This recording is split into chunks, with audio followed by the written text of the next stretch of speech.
ಆತ್ಮೀಯ ವಿದ್ಯಾರ್ಥಿ ಮಿತ್ರರೇ, ತಮಗೆಲ್ಲರಿಗೂ study time with Vivek YouTube ಚಾನಲ್ಗೆ ಆತ್ಮೀಯವಾದಂಥ ಸ್ವಾಗತ. ಆತ್ಮೀಯ ವಿದ್ಯಾರ್ಥಿಗಳೇ, ಬರತಕ್ಕಂತಹ ಜನವರಿ 5, 2026ರಂದು ನಡೀತಕ್ಕಂತಹ ಮೊದಲನೇ ಸರಣಿ ಪರೀಕ್ಷೆಯ ತಯಾರಿಗೋಸ್ಕರ ಹಾಗೂ ಮುಂದೆ ಬರತಕ್ಕಂತಹ ಮಾರ್ಚ್ನಲ್ಲಿ ನಡೀತಕ್ಕಂತಹ ವಾರ್ಷಿಕ ಪರೀಕ್ಷೆಯ ತಯಾರಿಗೋಸ್ಕರ ವಿಜ್ಞಾನ ವಿಷಯದಲ್ಲಿ 40 ಅಂಕಗಳಿಗಿಂತ ಹೆಚ್ಚು ಅಂಕಗಳನ್ನು ಪಡೀಲಿಕ್ಕೆ ಅತಿ ಕಡಿಮೆ ಅವಧಿಯಲ್ಲಿ ಕಡಿಮೆ ವಿಷಯವನ್ನು ಕವರ್ ಮಾಡಿಬಿಟ್ಟು ಹೆಚ್ಚಿನ ಅಂಕಗಳನ್ನು ಯಾವ ರೀತಿ ಪಡಿಬಹುದು ಅನ್ನೋದನ್ನು ನಾವು ಈ ಮುಂದೆ ಬರ್ತಕ್ಕಂತಹ ಅನೇಕ ವಿಡಿಯೋಗಳಲ್ಲಿ ಯಾವ ರೀತಿ ತಯಾರಿ ಮಾಡ್ಕೊಳ್ಬೋದು ಅನ್ನೋದನ್ನು ನೋಡ್ತಾ ಹೋಗೋಣ. ಇವತ್ತಿನ ಈ ಒಂದು ನಮ್ಮ ವಿಡಿಯೋದಲ್ಲಿ ವಿಜ್ಞಾನ ವಿಷಯದಲ್ಲಿ ಚಿತ್ರಗಳಿಗೆ ಸಂಬಂಧಪಟ್ಟಂತೆ 12 ಅಂಕಗಳನ್ನು ಯಾವ್ಯಾವ ಚಿತ್ರಗಳ ಸಹಾಯದಿಂದ ನಾವು ಪಡೀಬಹುದು ಅನ್ನೋದನ್ನು ಈ ಒಂದು ನಾವು ವಿಡಿಯೋದಲ್ಲಿ ನೋಡ್ತಾ ಹೋಗೋಣ. ವಿಡಿಯೋವನ್ನು ಸ್ಕಿಪ್ ಮಾಡದೆ ನೋಡ್ತಾ ಹೋಗಿ. ಯಾರ್ಯಾರು ನಮ್ಮ ಚಾನಲನ್ನು ಇನ್ನೂವರೆಗೆ ಸಬ್ಸ್ಕ್ರೈಬ್ ಮಾಡ್ಕೊಂಡಿಲ್ಲ, ಸಬ್ಸ್ಕ್ರೈಬ್ ಮಾಡ್ಕೊಳ್ಳಿ ಅಂತ ಹೇಳ್ತಾ ವಿಡಿಯೋನ ಆರಂಭ ಮಾಡೋಣ. ಮುದ್ದು ಮಕ್ಕಳೇ, ಮೊದಲನೇದಾಗಿ ಚಿತ್ರಗಳಲ್ಲಿ ನೀರಿನ ವಿದ್ಯುತ್ ವಿಭಜನೆಯ ಚಿತ್ರ. ಸೊ ಈ ನೀರಿನ ವಿದ್ಯುತ್ ವಿಭಜನೆಯ ಚಿತ್ರ ಬಹಳಷ್ಟು ಮುಖ್ಯವಾಗಿದ್ದು ಪರೀಕ್ಷೆಯಲ್ಲಿ 2 ಅಂಕಗಳಿಗೆ ಇದನ್ನು ಕೇಳುವಂತಹ ಸಾಧ್ಯತೆ ಇರುತ್ತೆ. ಮಕ್ಕಳು ಇದನ್ನು ಚೆನ್ನಾಗಿ ತಯಾರಿ ಮಾಡಿಕೊಳ್ಬೇಕು. ಸೊ ಮುಂದಿನ ಚಿತ್ರ ಸಾರಯುಕ್ತ ಸಲ್ಫ್ಯೂರಿಕ್ ಆಮ್ಲದೊಂದಿಗೆ ಸತುವಿನ ಚೂರುಗಳ ವರ್ತನೆಯನ್ನು ತೋರಿಸ್ತಕ್ಕಂಥ ಚಿತ್ರ. ಬಹಳ ಸಾರಿ ಇದನ್ನು 3 ಅಂಕಗಳಿಗೆ ಪರೀಕ್ಷೆಯಲ್ಲಿ ಕೇಳಲಾಗಿದೆ. ಇದು ಬಹಳಷ್ಟು ಇಂಪಾರ್ಟೆಂಟ್ ಆಗಿದ್ದು ಇದನ್ನು ಬಹಳಷ್ಟು ಚೆನ್ನಾಗಿ ತಯಾರಿಯನ್ನು ಮಾಡಿಕೊಳ್ಬೇಕು. ಮುಂದಿನ ಚಿತ್ರ ಲೋಹದ ಚೂರುಗಳ ಮೇಲೆ ಹಬೆಯ ವರ್ತನೆಯ ಚಿತ್ರ. ಬಹಳಷ್ಟು ಮುಖ್ಯವಾಗಿದೆ. ಸೊ ನೀರಿನಲ್ಲಿ ಅದ್ದಿರತಕ್ಕಂತಹ ಗಾಜಿನ ನೂಲು ಏನಿರುತ್ತೆ ಅದಕ್ಕೆ ಉಷ್ಣವನ್ನು ನೀಡುವುದರ ಮೂಲಕ ಹಬೆಯನ್ನು ಉತ್ಪಾದನೆ ಮಾಡಿ ಲೋಹದ ಮೇಲೆ ಅದರ ಪ್ರಭಾವವನ್ನು ತೋರಿಸ್ತಕ್ಕಂತಹ ಒಂದು ಈ ಚಿತ್ರ ಬಹಳಷ್ಟು ಮುಖ್ಯವಾಗಿದೆ. 3 ಅಂಕಗಳಿಗೆ ಪರೀಕ್ಷೆಯಲ್ಲಿ ಇದನ್ನು ಕೇಳುವಂತಹ ಸಾಧ್ಯತೆ ಇರುತ್ತೆ.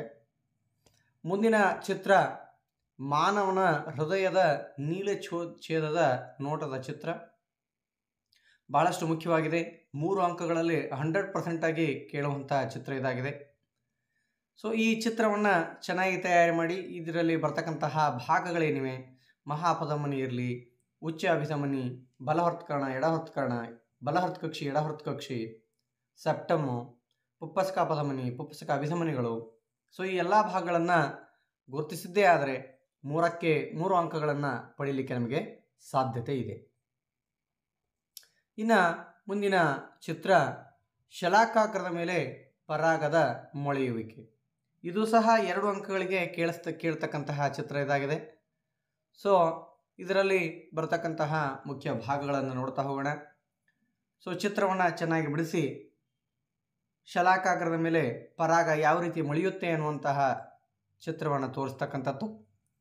ಪರಾಗರೇಣು, ಶಲಾಕಾಗ್ರ, ಗಂಡು ಲಿಂಗಾಣು, ಪರಾಗನಳಿಕೆ, ಅಂಡಾಶಯ ಮತ್ತು ಹೆಣ್ಣು ಲಿಂಗಗಳನ್ನು ತೋರಿಸ್ತಕ್ಕಂತಹ ಈ ಚಿತ್ರವನ್ನು ಎಲ್ಲರೂ ಚೆನ್ನಾಗಿ ಪ್ರಾಕ್ಟೀಸ್ ಮಾಡಬೇಕು. ಇನ್ನು ಬರ್ತಕ್ಕಂಥದ್ದು ಯಾವುದಪ್ಪ ಅಂತಂದರೆ ನೆಫ್ರಾನ್ನ ಚಿತ್ರ. ಬಹಳಷ್ಟು ಮುಖ್ಯವಾಗಿದೆ. 2 ಅಥವಾ 3 ಅಂಕಗಳಿಗೆ ಕೇಳತಕ್ಕಂತಹ ಇದೊಂದು ಚಿತ್ರ. ಕೆಲವೊಂದು ಸಾರಿ ನೆಫ್ರಾನ್ನ ಚಿತ್ರ ಬಿಡಿಸಿ ಅನ್ನುವಂಥದ್ದನ್ನು ಒಂದೇ ಅಂಕದಲ್ಲಿ ಕೇಳುವಂಥ ಸಾಧ್ಯತೆ ಇರುತ್ತೆ. ಕೆಲವೊಂದು ಸಾರಿ ನೆಫ್ರಾನ್ನ ಅಂದವಾದ ಚಿತ್ರ ಬಿಡಿಸಿ ಭಾಗಗಳನ್ನು ಗುರುತಿಸಿ ಅಂತಕ್ಕಂಥ 2 ಅಂಕದ ಪ್ರಶ್ನೆಯನ್ನು ಕೇಳುವಂಥ ಸಾಧ್ಯತೆ ಇರುತ್ತೆ. ಸೊ ಈ ಚಿತ್ರವನ್ನು ತಯಾರಿ ಮಾಡಿದ್ದೇ ಆದರೆ ನಿಮಗೆ 1 ಅಥವಾ 2 ಅಂಕಗಳಲ್ಲಿ ಈ ಒಂದು ಪ್ರಶ್ನೆಯನ್ನು ಕೇಳುವಂಥ ಸಾಧ್ಯತೆ ಇರುತ್ತೆ. ಇನ್ನು ಮುಂದಿನ ಚಿತ್ರ ಸರಳ ವಿದ್ಯುತ್ ಮಂಡಲದ ರೇಖಾಚಿತ್ರ. ವಿದ್ಯುತ್ ಶಕ್ತಿ ಪಾಠದಲ್ಲಿ ಬರತಕ್ಕಂಥ ಅತಿ ಸರಳವಾದಂತಹ ರೇಖಾನಕ್ಷೆ ಇದಾಗಿದೆ. ಇದು 1 ಅಂಕಕ್ಕೆ ಕೇಳುವಂಥದ್ದ ಸಾಧ್ಯತೆ ಇರುತ್ತೆ. ಮುಂದಿನದಾಗಿ ಬರುತ್ತೆ ಸರಣಿ ಮತ್ತು ಸಮಾಂತರ ಜೋಡಣೆಯ ಚಿತ್ರಗಳು. ರೋಧಕಗಳನ್ನು ಸರಣಿಯಲ್ಲಿ ಜೋಡಿಸಿದಾಗ ಏನು ಒಂದು ಸರಳ ಮಂಡಲವನ್ನು ಬಿಡಿಸ್ತಕ್ಕಂತಹ ಒಂದು ಪ್ರಶ್ನೆ ಇರುತ್ತೆ. ಸೊ ಆ ಪ್ರಶ್ನೆಗೆ ಈ ರೀತಿ ನೀವು ಚಿತ್ರವನ್ನು ಬಿಡಿಸಬೇಕಾಗುತ್ತೆ. ಆ ಚಿತ್ರದಲ್ಲಿ ರೋಧಕಗಳಾದಂತಹ R1, R2 ಮತ್ತು R3ಗಳನ್ನು, ಒಂದು ವೋಲ್ಟ್ ಮೀಟರ್, ಒಂದು ಅಮಿಟರ್ ಮತ್ತು ಶುಷ್ಕ ಕೋಶಗಳ ಸಂಯೋಜನೆ, ಒಂದು ಪ್ಲಗ್ ಕೀ, ಆಮೇಲೆ ವಿದ್ಯುತ್ ಪ್ರವಹಿಸ್ತಕ್ಕಂತಹ ದಿಕ್ಕನ್ನು ತೋರಿಸ್ತಕ್ಕಂತಹ ಆ್ಯರೋ ಮಾರ್ಕ್ಸ್ ಇವೆ. ಸೊ ಇವುಗಳನ್ನು ಕಡ್ಡಾಯವಾಗಿ ನಾವು ಈ ಚಿತ್ರದಲ್ಲಿ ತೋರಿಸ್ಬೇಕಾಗತ್ತೆ. ಸಮಾಂತರ ಜೋಡಣೆಯ ಚಿತ್ರ. ರೋಧಕಗಳಾಗಿರ್ತಕ್ಕಂತಹ R1 R2 ಮತ್ತು R3ಗಳನ್ನು ಪರಸ್ಪರ ಸಮಾಂತರವಾಗಿ ಅಳವಡಿಸಿ ಅದಕ್ಕೆ volt meter, emitter, plug key ಮತ್ತು ಶುಷ್ಕ ಕೋಶಗಳ ಸಂಯೋಜನೆಯನ್ನು ಹೊಂದಿರತಕ್ಕಂತಹ ಒಂದು ವಿದ್ಯುತ್ ಮಂಡಲವನ್ನು ರಚಿಸಿ ವಿದ್ಯುತ್ ಪ್ರವಹಿಸುವಿಕೆಯ ದಿಕ್ಕನ್ನು ತೋರಿಸ್ತಕ್ಕಂತಹ ಒಂದು ಕೆಲಸವನ್ನು ತಾವು ಮಾಡಬೇಕಾಗತ್ತೆ. ಸೊ ಇಷ್ಟು ಮಾಡಿದ್ದೇ ಆದರೆ ಇದು ಸಹ 2 ಅಂಕಗಳಿಗೆ ಬರತಕ್ಕಂತಹ ಒಂದು ಚಿತ್ರವಾಗಿದೆ.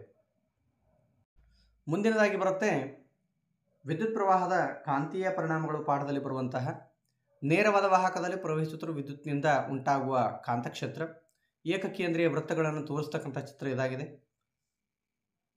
ಇದರಲ್ಲಿ ತಾವು ಗಮನಿಸಬೇಕಾಗಿರ್ತಕ್ಕಂಥ ಅಂಶಗಳೇನಂತಂದರೆ, ಒಂದು ತಾಮ್ರದ ತಂತಿ ನೇರವಾಗಿರತಕ್ಕಂಥದ್ದು, ಅದನ್ನು ಕಾರ್ಡ್ಬೋರ್ಡ್ ಕಾಗದದ ಮಧ್ಯೆ ತೂರಿಸಿಬಿಟ್ಟು ಆ ತಾಮ್ರದ ತಂತಿಯ ಎರಡೂ ಬದಿಗಳಿಗೆ ಮೇಲೆ ಮತ್ತು ಕೆಳಗಡೆ ವಾಹಕ ತಂತಿಗಳನ್ನು ಅಳವಡಿಸಿ ರಿಯೋಸ್ಟ್ಯಾಟ್, ಎಮಿಟರ್, ಶುಷ್ಕ ಕೋಶಗಳ ಸಂಯೋಜನೆ ಮತ್ತು ಪ್ಲಗ್ ಕೀಯನ್ನು ಹೊಂದಿರತಕ್ಕಂತಹ ವ್ಯವಸ್ಥೆಯನ್ನು ಅಳವಡಿಸಿ ಚಿತ್ರವನ್ನು ಬಿಡಿಸಿದ್ದೇ ಆದರೆ 2 ಅಂಕಗಳಿಗೆ ಕೇಳುವಂತಹ ಸಾಧ್ಯತೆ ಇದೆ. ಮುಂದಿನ ಚಿತ್ರ ಮಾನವನ ಕಣ್ಣು ಮತ್ತು ವರ್ಣಮಯ ಜಗತ್ತು ಪಾಠದಲ್ಲಿ ಬರತಕ್ಕಂತಹ ಬಿಳಿ ಬಣ್ಣದ ರೋಹಿತದ ಪುನರ್ ಸಂಯೋಜನೆಯ ಚಿತ್ರ ಬಹಳಷ್ಟು ಮುಖ್ಯವಾಗಿದೆ. ಇದನ್ನು ಸಹ 2 ಅಂಕಗಳಿಗೆ ಕೇಳುವಂತಹ ಸಾಧ್ಯತೆ ಇರುತ್ತೆ. ಬಹಳ ಸಾರಿ ಇದನ್ನ ಪರೀಕ್ಷೆಯಲ್ಲಿ ಕೇಳಲಾಗಿದೆ. ಸೊ ಮಕ್ಕಳು ಈ ಒಂದು ಚಿತ್ರವನ್ನು ಬಿಡಿಸುವಾಗ ಕೆಲವೊಂದಷ್ಟು ಅಂಶಗಳನ್ನು ಗಮನದಲ್ಲಿಡಬೇಕಾಗತ್ತೆ. ಈ ಒಂದು ಚಿತ್ರದಲ್ಲಿ ಬಿಳಿಯ ಬೆಳಕನ್ನು ತಾವು ಗಮನಿಸಬಹುದು. ಇದು ಕೆಳಗಡೆಯಿಂದ ಬರಬೇಕಾಗತ್ತೆ. ಯಾವಾಗ ಇದು ಪಟ್ಟಕದಲ್ಲಿ ಪ್ರವೇಶವಾಗುತ್ತೆ, ಇದು ಕೆಳಗಡೆ ಬಾಗಿ ಆಮೇಲೆ ಆ ಪಟ್ಟಕದಿಂದ ಹೊರಬಂದ ನಂತರ ಸ್ವಲ್ಪ ಮೇಲಕ್ಕೆ ಚಲಿಸಿ ಇನ್ನೊಂದು ಪಟ್ಟಕದ ತಲೆ ಕೆಳಕಾದ ಪಟ್ಟಕದಲ್ಲಿ ಪ್ರವೇಶಿಸಿದಾಗ ಮೇಲಕ್ಕೆ ಚಲಿಸಿ ಪರದೆಯ ಮೇಲಕ್ಕೆ ಮೂಡುವುದನ್ನು ನಾವು ಈ ಒಂದು ಬಿಳಿ ಬಣ್ಣ ರೋಹಿತದ ಪುನರ್ ಸಂಯೋಜನೆಯಲ್ಲಿ ತೋರಿಸಬೇಕಾಗತ್ತೆ. ಇದರಲ್ಲಿ ತಪ್ಪುವಂತಹ ಸಾಧ್ಯತೆಗಳು ಮಾಡಬಾರ್ದು. ಮುಂದಿನ 100% ಆಗಿ ಕೇಳಿಸ್ತಕ್ಕಂತಹ ಒಂದು ಪ್ರಶ್ನೆ ಏನಂತಂದರೆ, ವಿದ್ಯುತ್ ಮಂಡಲದಲ್ಲಿ ಬಳಸ್ತಕ್ಕಂತಹ ಏನು ಚಿಹ್ನೆಗಳಿವೆ ಇದನ್ನು ಕಡ್ಡಾಯವಾಗಿ 1 ಅಂಕದಲ್ಲಿ ಕೇಳುವಂತಹ ಪ್ರಶ್ನೆ ಇರುತ್ತೆ. 2 ಚಿಹ್ನೆಗಳನ್ನು ಕೇಳಲಾಗುತ್ತೆ. ಅವು ಚಿಹ್ನೆಗಳು ಯಾವುದು ಬೇಕಾದರೂ ಆಗಿರಬಹುದು. ಇಲ್ಲಿ ತಾವು ಗಮನಿಸ್ಬೋದು, ವಿದ್ಯುತ್ ಕೋಶ ಅಥವಾ ಸೆಲ್ ಅಂತಕ್ಕಂಥದ್ದಿದೆ. ಇದನ್ನು ಯಾವ ರೀತಿ ಚಿಹ್ನೆಯನ್ನು ಗುರುತಿಸಿ ಸೂಚಿಸಬಹುದು ಅಂತಕ್ಕಂಥದ್ದು. ಶುಷ್ಕ ಕೋಶ ಅಥವಾ ವಿದ್ಯುತ್ ಕೋಶಗಳ ಸಂಯೋಜನೆ ಅಂತಕ್ಕಂಥದ್ದು. ಪ್ಲಗ್ ಕೀ ತೆರೆದ, ಪ್ಲಗ್ ಕೀ ಮುಚ್ಚಿದ, ತಂತಿಯ ಕೀಲು, ಸೇರ್ಪಡೆ ಇಲ್ಲದೆ ದಾಟಿದಿರುವ ತಂತಿ, ವಿದ್ಯುತ್ ಬಲ್ಬ್, ರೋಧಕದ ರೋಧ, ಪರಾವರ್ತಿತ ರೋಧ ಅಥವಾ ರಿಯೋಸ್ಟ್ಯಾಟ್, ಎಮಿಟರ್ ಮತ್ತು ವೋಲ್ಟ್ ಮೀಟರ್. ಇಷ್ಟರಲ್ಲಿ 2 100% ಆಗಿ ಕೇಳುವಂಥದ್ದಿರುತ್ತೆ. ಮಕ್ಕಳು ಈ ಎಲ್ಲ ಚಿಹ್ನೆಗಳನ್ನು ತಪ್ಪದೇ ತಯಾರಿ ಮಾಡಿಕೊಳ್ಳಬೇಕು. ಮುಂದಿನ ಚಿತ್ರಗಳು ಬೆಳಕು ಪ್ರತಿಫಲನ ಮತ್ತು ವಕ್ರೀಭವನ ಪಾಠದಲ್ಲಿ ಬರತಕ್ಕಂತಹ ನಿಮ್ನ ದರ್ಪಣದಲ್ಲಿ ಪ್ರತಿಬಿಂಬಗಳ ರಚನೆಯ ರೇಖಾಚಿತ್ರಗಳು. ಮುದ್ದು ಮಕ್ಕಳೇ, 3 ಅಂಕಗಳಿಗೆ ಕೇಳುವಂತಹ ಪ್ರಶ್ನೆ ಇದಾಗಿರುತ್ತೆ. ಈ ಪ್ರಶ್ನೆಯನ್ನು ಕೇಳಿದರೆ ಯಾವ ರೀತಿ ಕೇಳ್ತಾರೆ ಅಂತಂದರೆ, ಸಿ ಇಂದ ದೂರದಲ್ಲಿ ವಸ್ತುವನ್ನು ಇರಿಸಿದಾಗ ಉಂಟಾಗುವ ಪ್ರತಿಬಿಂಬದ ರೇಖಾನಕ್ಷೆಯನ್ನು ಬಿಡಿಸಿ ಅದರ ಸ್ವಭಾವ, ಅದರ ಗಾತ್ರ ಮತ್ತು ಅದರ ಸ್ಥಾನವನ್ನು ಬರೆಯಿರಿ ಅನ್ನುವಂತಹ ರೀತಿಯ ಪ್ರಶ್ನೆಯನ್ನು ಕೇಳ್ತಾರೆ. ಸೊ ಇದು 100ಕ್ಕೆ 100% ಕೇಳುವಂತಹ ಪ್ರಶ್ನೆ ಇರುತ್ತೆ. ಇದು ನಿಮ್ನ ದರ್ಪಣದಲ್ಲಿ ಪ್ರತಿಬಿಂಬಗಳ ರಚನೆಯ ರೇಖಾಚಿತ್ರ ಕೇಳಬಹುದು. ತಪ್ಪಿದರೆ ಪೀನ ಮಸೂರದಲ್ಲಿ ಉಂಟಾಗುವ ಪ್ರತಿಬಿಂಬಗಳ ರಚನೆಯ ರೇಖಾಚಿತ್ರಗಳನ್ನು ಕೇಳಬಹುದು. ಸೊ ಈ 2 ರೇಖಾಚಿತ್ರಗಳಲ್ಲಿ ಒಂದು ರೇಖಾಚಿತ್ರವನ್ನು 100ಕ್ಕೆ 100% ಕೇಳುವಂಥ ಸಾಧ್ಯತೆ ಇರುತ್ತೆ. ಸೊ ಮಕ್ಕಳು ಇವುಗಳನ್ನು ಚೆನ್ನಾಗಿ ತಯಾರು ಮಾಡಿಕೊಳ್ಬೇಕಾಗಿರ್ತಕ್ಕಂಥದ್ದು ಅತಿ ಮುಖ್ಯವಾಗಿರುತ್ತೆ. ಇಲ್ಲಿ ತಾವು ಗಮನಿಸ್ಬೋದು, ನಿಮ್ನ ದರ್ಪಣದಲ್ಲಿ ಪ್ರತಿಬಿಂಬಗಳ ರಚನೆ ರೇಖಾಚಿತ್ರಗಳಲ್ಲಿ ವಸ್ತುವಿನ ಸ್ಥಾನಗಳನ್ನು ನೀಡಲಾಗಿರುತ್ತೆ. ವಸ್ತುವನ್ನು ಅನಂತ ದೂರದಲ್ಲಿ ಇರಿಸಿದಾಗ ಉಂಟಾಗುವ ಪ್ರತಿಬಿಂಬದ ಸ್ಥಾನ, ಪ್ರತಿಬಿಂಬದ ಗಾತ್ರ, ಅದರ ಸ್ವಭಾವದ ಬಗ್ಗೆ ರೇಖಾಚಿತ್ರವನ್ನು ಬಿಡಿಸಿ ಬರೀರಿ ಅನ್ನುವಂಥದ್ದು. ಸೊ ಈ ಅನಂತ ದೂರದಲ್ಲಿ ಇರತಕ್ಕಂಥದ್ದನ್ನು ಕೇಳುವಂಥದ್ದು ಬಹಳಷ್ಟು ಕಡಿಮೆ. ಆದರೆ ಪರೀಕ್ಷೆಯಲ್ಲಿ ಸಿಯಿಂದ ದೂರದಲ್ಲಿ ವಸ್ತುವನ್ನು ಇರಿಸಿದಾಗ, ಸಿನ ಮೇಲೆ ವಸ್ತುವನ್ನು ಇರಿಸಿದಾಗ, ಸಿ ಮತ್ತು ಎಫ್ಗಳ ನಡುವೆ ವಸ್ತುವನ್ನು ಇರಿಸಿದಾಗ, ಎಫ್ನ ಮೇಲೆ ವಸ್ತುವನ್ನು ಇರಿಸಿದಾಗ, ಪಿ ಮತ್ತು ಎಫ್ಗಳ ನಡುವೆ ವಸ್ತುವನ್ನು ಇರಿಸಿದಾಗ ಉಂಟಾಗುವ ಪ್ರತಿಬಿಂಬದ ಸ್ವಭಾವ, ಅದರ ಗಾತ್ರ ಮತ್ತು ಅದರ ಸ್ಥಾನದ ಬಗ್ಗೆ ಬರೆಯಿರಿ, ಅದರ ಸ್ವಭಾವದ ಬಗ್ಗೆ ಬರೆಯಿರಿ ಅನ್ನುವಂಥ ಪ್ರಶ್ನೆಯನ್ನು ಕೇಳುವಂಥದ್ದಿರುತ್ತೆ. ಮಕ್ಕಳು ಇದನ್ನು ತಪ್ಪದೆ, ನೋಡ್ರಿ ನಾನು ರಿಪೀಟಾಗಿ ಹೇಳ್ತಾ ಇದ್ದೀನಿ, ತಪ್ಪದೆ ಇದನ್ನು ತಯಾರಿ ಮಾಡಿಕೊಳ್ಳಬೇಕು. ಸೊ ಅದೇ ರೀತಿಯಾಗಿ ಪಿ ನಮಸ್ವರದಲ್ಲಿ ಪ್ರತಿಬಿಂಬಗಳ ರಚನೆಯ ರೇಖಾಚಿತ್ರಗಳು ಬಹಳಷ್ಟು ಮುಖ್ಯವಾಗಿವೆ. ಸೊ ಇವುಗಳಲ್ಲಿ ಮೊದಲೇ ರೇಖಾನಕ್ಷೆ ಏನಿದೆ ಅನಂತ ದೂರದಲ್ಲಿ ಇದನ್ನು ಕೇಳುವಂಥದ್ದು ಬಹಳಷ್ಟು ಕಡಿಮೆ. ಆದರೆ ಮುಂದಿನ ರೇಖಾಚಿತ್ರಗಳಾಗಿರ್ತಕ್ಕಂತಹ 2F1ಗಿಂತ ದೂರದಲ್ಲಿ ವಸ್ತುವನ್ನು ಇರಿಸಿದಾಗ, 2F1ನಲ್ಲಿ ವಸ್ತುವನ್ನು ಇರಿಸಿದಾಗ, ಎಫ್ ಮತ್ತು 2F1ಗಳ ನಡುವೆ ವಸ್ತುವನ್ನು ಇರಿಸಿದಾಗ, ಪ್ರಧಾನ ಸಂಗಮ ಮತ್ತು F1ನಲ್ಲಿ ವಸ್ತುವನ್ನು ಇರಿಸಿದಾಗ, ಪ್ರಧಾನ ಸಂಗಮ F1 ಮತ್ತು ದೃಕ್ಕೇಂದ್ರ O ಇವುಗಳ ಮಧ್ಯೆ ವಸ್ತುವನ್ನು ಇರಿಸಿದಾಗ ಏನು ರೇಖಾನಕ್ಷೆಗಳಿವೆ, ಈ ರೇಖಾನಕ್ಷೆಗಳ ಸ್ವಭಾವ, ಅದರ ಸ್ಥಾನ, ಹೌದಾ, ಮತ್ತು ಅದರ ಗಾತ್ರದ ಬಗ್ಗೆ ಕೇಳುವಂಥ ಸಾಧ್ಯತೆ ಇರುತ್ತೆ. ಸೊ ಮಕ್ಕಳು ಇದನ್ನು ಸಹ ತಪ್ಪದೆ ತಯಾರಿ ಮಾಡಿಕೊಳ್ಳಬೇಕು.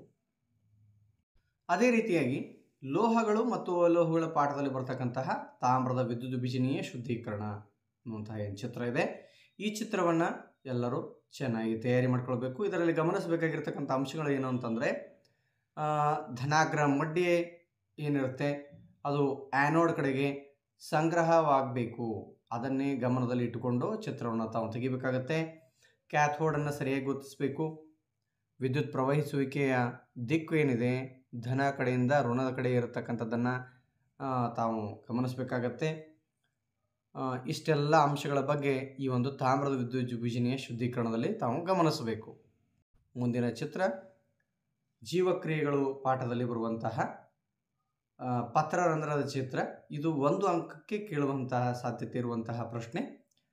ತೆರೆದ ಮತ್ತು ಮುಚ್ಚಿದ ಪತ್ರರಂಧ್ರಗಳ ಚಿತ್ರಗಳಲ್ಲಿ ಯಾವುದಾದ್ರೂ ಒಂದನ್ನು ಕೇಳುವಂತಹ ಸಾಧ್ಯತೆ ಇರುತ್ತೆ. ತೆರೆದ ಪತ್ರರಂಧ್ರದ ಚಿತ್ರ ಬಿಡಿಸಿ ಅಥವಾ ಮುಚ್ಚಿದ ಪತ್ರರಂಧ್ರದ ಚಿತ್ರ ಬಿಡಿಸಿ ಅನ್ನುವಂಥದ್ದು.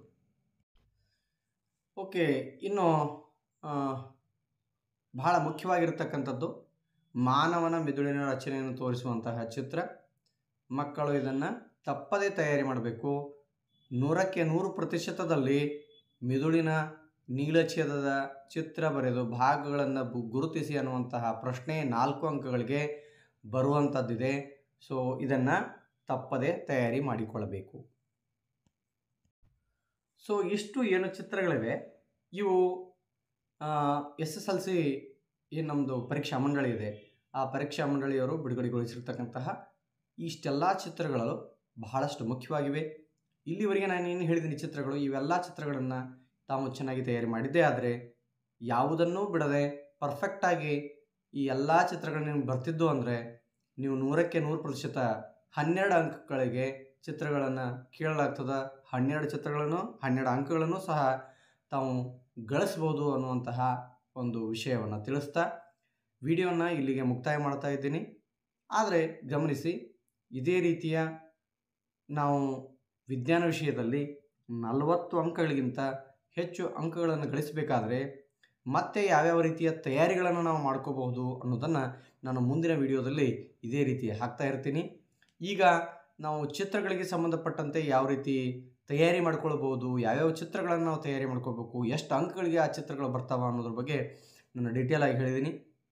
ಇನ್ನು ಮುಂದಿನ ವಿಡಿಯೋಗಳಲ್ಲಿ ಯಾವ ನಿಯಮಗಳನ್ನು ತಯಾರಿ ಮಾಡಬೇಕು, ಯಾವ ನಿಯಮಗಳು ಬರಬಹುದು, ವ್ಯಾಖ್ಯೆಗಳು ಯಾವ ಬರ್ಬೋದು, ವ್ಯತ್ಯಾಸಗಳು ಯಾವ ಬರ್ಬೋದು, ಆಮೇಲೆ ಯಾವ ಸೂತ್ರಗಳನ್ನು ನಾವು ತಯಾರಿ ಮಾಡಿಕೊಳ್ಬೇಕು, ಆಮೇಲೆ ರಾಸಾಯನಿಕ ವಸ್ತುಗಳ ಉಪಯೋಗಗಳು ಯಾವ್ಯಾವು ಬಹಳಷ್ಟು ಇಂಪಾರ್ಟೆಂಟ್ ಇವೆ. ಸೊ ಅವುಗಳ ಬಗ್ಗೆ ಮತ್ತು ಅಣುಸೂತ್ರ, ರಚನಾ ಸೂತ್ರ ಆಗಲಿ, ಕಾರ್ಬನ್ ಮತ್ತು ಅದರ ಸಂಯುಕ್ತಗಳು ಪಾಠದಲ್ಲಿ ಬರ್ತಕ್ಕಂಥ ಅಣುಸೂತ್ರ, ರಚನಾ ಸೂತ್ರಗಳು, ಚುಕ್ಕಿ ರಚನೆಗಳು, ಆಮೇಲೆ ಸಸ್ಯ ಮತ್ತು ಪ್ರಾಣಿ ಹಾರ್ಮೋನ್ಗಳು, ಅವುಗಳ ಕಾರ್ಯಗಳು, ಆಮೇಲೆ ಜೀವಕ್ರಿಯೆಗಳಲ್ಲಿ ಯಾವ ಅಂಶಗಳು ಪರೀಕ್ಷೆಗೆ ಬರ್ತಾವ, ಸಂತಾನೋತ್ಪತ್ತಿ ಪಾಠದಲ್ಲಿ ಯಾವ ಬರ್ತಾವ, ಲೋಹಗಳು ಮತ್ತು ಅಲೋಹಗಳ ಪಾಠದಲ್ಲಿ ಯಾವ ಬರ್ತಾವ, ಆಮೇಲೆ ಅನುವಂಶೀಯತೆ ಪಾಠದಲ್ಲಿ ಯಾವ ಬರ್ತಾವ. ಸೊ ಈ ಎಲ್ಲ ಪ್ರತಿಯೊಂದು ಪಾಠಗಳಿಗೆ ಸಂಬಂಧಪಟ್ಟಂತೆ ಯಾವ್ಯಾವ 100% ಆಗಿ ಬರ್ತಕ್ಕಂಥ ಕ್ವಶನ್ಸ್ಗಳಿವೆ ಅವುಗಳನ್ನ ನಾವು ಮುಂದಿನ ವಿಡಿಯೋದಲ್ಲಿ ಸ್ಟೆಪ್ ಬೈ ಸ್ಟೆಪ್ ಆಗಿ ನೋಡ್ತಾ ಹೋಗೋಣ. ಸೊ ಅದರ ಸಲುವಾಗಿ ತಾವೆಲ್ಲರೂ ನನ್ನ ವಿಡಿಯೋಗಳನ್ನು ವೀಕ್ಷಿಸ್ತಾ ಇರ್ರಿ. ಯಾರೇ ನಮ್ಮ ಚಾನಲನ್ನು ಇನ್ನೂವರೆಗೆ ಸಬ್ಸ್ಕ್ರೈಬ್ ಮಾಡ್ಕೊಂಡಿಲ್ಲ ಸಬ್ಸ್ಕ್ರೈಬ್ ಮಾಡ್ಕೊಳ್ಳಿ ಅಂತ ಹೇಳ್ತಾ ವಿಡಿಯೋನ ಇಲ್ಲಿಗೆ ಮುಕ್ತಾಯ ಮಾಡ್ತಾ ಇದ್ದೀನಿ. ಟೇಕ್ ಕೇರ್, ಬಾಯ್ ಬಾಯ್.